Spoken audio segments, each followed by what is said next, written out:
24 లేదా 25లో డిగ్రీ లేదా బీటెక్ చదివారా? సాఫ్ట్‌వేర్ జాబ్ కోసం ఎదురు చూస్తున్నారా? అయితే కోడ్ జ్ఞాన్ 100 డేస్ కోర్సులో చేరండి. జాబ్ సాధించండి.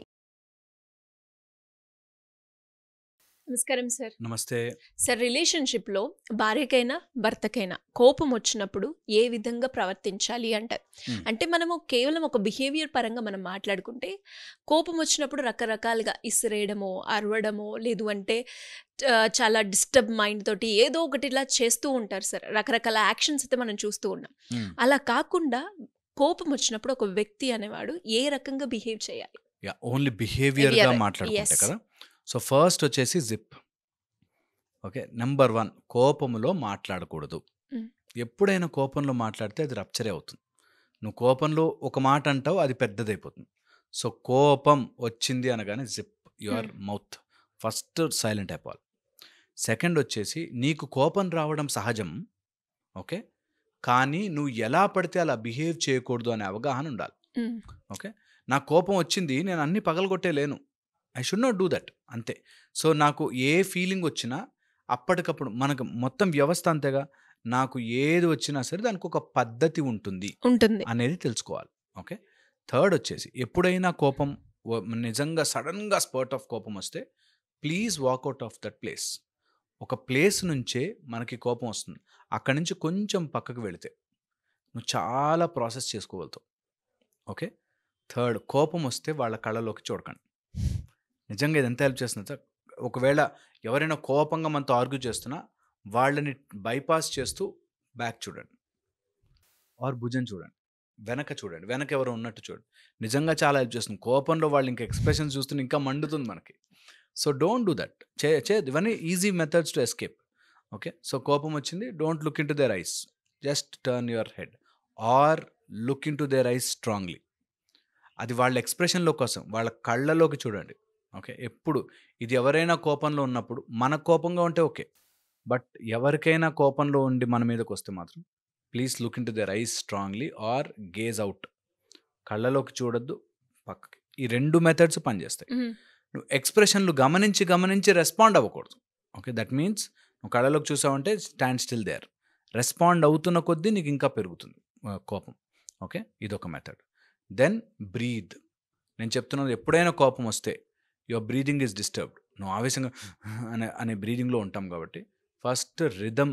బ్రీదింగ్లో అన్నిటికంటే ఇంపార్టెంట్ నంబర్ ఆఫ్ బ్రీదింగ్స్ కాదు, రిథమ్. రిథంలో బ్రీద్ చేస్తే వాడికి ఎమోషన్ కంట్రోల్లోకి వస్తుంది. రిథమ్ అంటే బ్రీద్ 1 2 3 4 అని బ్రీద్ చేస్తే 1 2 3 4 అని బ్రీద్ అవుట్ చేయాలి. ఆర్ 1 2 3 4 అని బ్రీద్ చేస్తే 1 2 3 4 5 6 7 అని మెల్లగా వదలాలి. సో, బ్రీదింగ్ని గనక మనం మ్యానిపులేట్ చేస్తే ఆటోమేటిక్గా కోపం తగ్గుతుంది. కోపమే కాదు, ఎనీ ఎమోషన్ ఈజీగా కంట్రోల్ అయ్యేది ఊపిరితో మాత్రమే. ఇది గుర్తుపెట్టుకోవాలి. బ్రీత్ స్లోలీ బ్రీత్ చేయాలి. ఎంత రిలాక్స్డ్గా బ్రీత్ చేయగలిగితే అంత మంచిది. చాలా ఇంపార్టెంట్. అండ్ బ్రీదింగ్తో పాటు ఎప్పుడైనా సరే నీకు కోపం వస్తే somewhere in your body your muscles are tight, tense అయిపోతుంది muscles. Okay. So, loosen your muscles, shoulder drop, loosen your body. నీకు కోపం కంట్రోల్ రావడం స్టార్ట్ అవుతుంది. కోపం వచ్చినప్పుడు టెంపరేచర్ చేంజ్ అయినా కూడా హ్మ్. కోపం కంట్రోల్కి వస్తుంది. సో, టచ్ సంథింగ్ కోల్డ్, ఏదైనా సరే మన టూ కోల్డ్ ఐస్ క్యూబ్ కానీ, లేకపోతే క్లైమేటిక్ చేంజ్ కానీ అట్లా చేస్తే చాలా బెటర్ అవుతుంది. అండ్ కోపంలో ఉన్నప్పుడు muscles need more oxygen. Okay. And muscles tight అయినప్పుడు they need more oxygen. So, అందుకని బ్రీద్ ఎక్కువ ఆక్సిజన్ ఉండేటట్టు, అంటే చెట్లు కానీ, లేకపోతే ఎర్లీ మార్నింగ్ అయితే వాక్కి వెళ్ళడం, అట్లాంటివి చేయడం చాలా హెల్ప్ చేస్తుంది. హ్మ్. అండ్ వెరీ ఇంపార్టెంట్ పాయింట్, ఒకవేళ కోపం వస్తుందంటే ఫైండ్ అవుట్ ద ఆరిజిన్. నాకు కోపం ఎందుకు వస్తుంది? ఎందుకు తెలుసా? కోపము మనం అనుకుంటాం మనిషి మీద వస్తుంది, ఆ సిచ్యువేషన్ అలా ఉంది, అది అలా ఉంది అనుకుంటాం. కాదు, ఎప్పుడైనా మనకు తెలియకుండానే ఏదైనా ఎవరినో వచ్చి ఇట్లా కారుకు తగిలిచ్చినా మన కోపం వస్తుంది. కోపం మనలో ఉంటుంది. బయట వాళ్ళు ఒక మీడియం మాత్రమే మనలోంచి కోపం బయటకు తీయడానికి, ఒక మెథడ్ మాత్రమే వాళ్ళు. కోపం నా లోపల ఉంది అన్నది గ్రహించాలి. నేను కోపిష్టిగా మారాను కాబట్టి సిచ్యువేషన్ నాకు కోపంగానే తగులుతున్నాయి. నేను ఎప్పుడైతే కూల్గా మారతానో సిచ్యువేషన్ హ్యాండిల్ చేసే కూల్నెస్ నాకు వస్తుంది. ఇది కష్టమే కాదు. చాలామంది చాలా కష్టం అండి, ఇది చాలా కష్టం అండి. నేను చాలా ఈజీ. చెయ్యడం స్టార్ట్ చేయాలి. దట్ నా లోపల కోపం ఉంది కాబట్టి సర్కమ్స్టెన్సెస్ కోపం తెప్పిస్తున్నాయి. నేను ప్రశాంతంగా ఉంటాను, సర్కమ్స్టెన్సెస్ కోపం తెప్పించావు. ఓకే, ఇదొకటి. తర్వాత ఈగో, నీ ఈగో వల్లే నీ కోపం. నన్ను వాడెవడో ఏదో అన్నాడు, వీడెవడో ఏదో అన్నాడు, ఇది ఎలా జరిగింది, అలా జరిగింది, నా పరువు పోయింది, నా పరువు పోయింది. నీకంత సీన్ లేదు ఇస్ ద పాయింట్. ఈ సృష్టి మొత్తం రిధంలో అలా జరుగుతోంది. నువ్వు హూ ఆర్ యూ? నీకు ఊరికే ఎందుకంత కోపం? చాలా ఇంపార్టెంట్. ఓకే, అండ్ నీకు ఎప్పుడైనా కోపం వస్తే డోంట్ టేక్ హెడ్ ఆన్. ఎప్పుడు కోపం ఉన్నప్పుడు అప్పటికప్పుడే వాళ్ళతో ఫైట్కి దిగకూడదు. ఆల్వేస్ హ్యావ్ ఏ గ్యాప్, కొంచెం గ్యాప్ అయినా అప్పటికప్పుడు హెడ్ ఆన్తో ఫైట్తో దిగద్దు. నీ విచక్షణ కోల్పోతాం కోపంలో. ఓకే, అండ్ కోపం వచ్చింది, నీకు బీపీ పెరుగుతుందంటే నీ లిప్స్ డ్రై అయిపోతుంటాయి, నీకు బ్లడ్ వెజల్స్ అన్నీ టైట్ అయిపోతుంటాయి. వద్దు, అంత బాధే వద్దు. Okay, push that away, push that aside. ఏం అవసరం, నీ బాడీ నువ్వే విషతుల్యం చేసుకోవద్దు, విషంగా మార్చుకోకూడదు కోపం వచ్చినప్పుడు.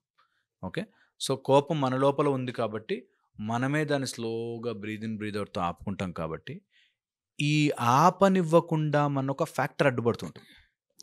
నాకు తెలుసు ఇవన్నీ, కానీ వాళ్ళు చేసే పనికి అని కోపం వస్తుంది. ఆ ఫ్యాక్టర్ ఏంటో ఐడెంటిఫై చేయాలి. దట్ ఈ ఒకసారి ఎప్పుడైనా లైఫ్లో ఒక చిర్రమని కోపం వచ్చింది అనుకో, అది last time, it should not effective. నా లైఫ్లో ఉండే లాజిక్ అది.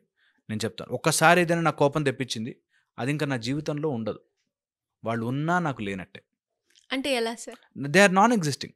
ఇప్పుడు ఎవరో నన్ను ఊరికే సతాయిస్తున్నారు, ఊరికే తిడుతున్నారు, ఊరికే సతాయిస్తున్నారు. ఓకే, ఒకసారి కోపం వచ్చింది చెప్పేశాను, అయిపోయింది. ఇంకా వాళ్ళు నా లైఫ్ నుంచి డిస్కనెక్టెడ్.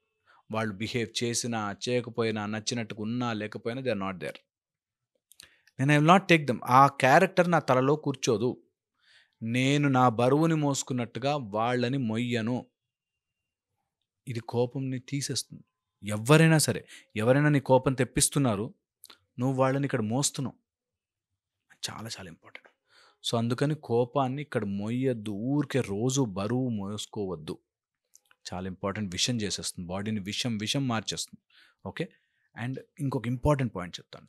ఈ డయాఫ్రమ్ అంటారు. ఈ డయాఫ్రమ్ ఇట్లా డోమ్ షేప్లో ఉంటుంది. అవును సార్.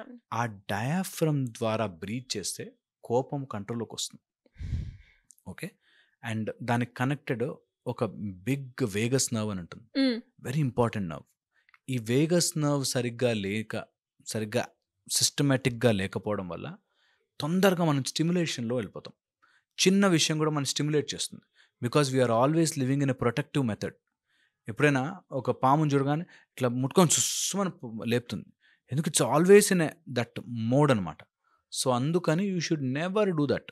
ఓకే, మనం ఏదో సర్వైవల్ మోడ్లో ఉన్నాము అంటే మన ఎవడో స్టిమ్యులేట్ చేస్తాడు. చాలా ఇంపార్టెంట్. సో ఇది గుర్తుపెట్టుకుంటే maybe these points will help. డెఫినెట్గా సార్, మీరు చెప్పిన ప్రతి పాయింట్లో కూడా అంటే ఇవి ట్రై చేయొచ్చు, ఇది చేస్తే వర్కౌట్ అవుతుంది అన్న నమ్మకం అయితే ఖచ్చితంగా కలుగుతుంది ఈ వీడియో చూసిన వాళ్ళకి. Anyways, thank you sir, thank you so much.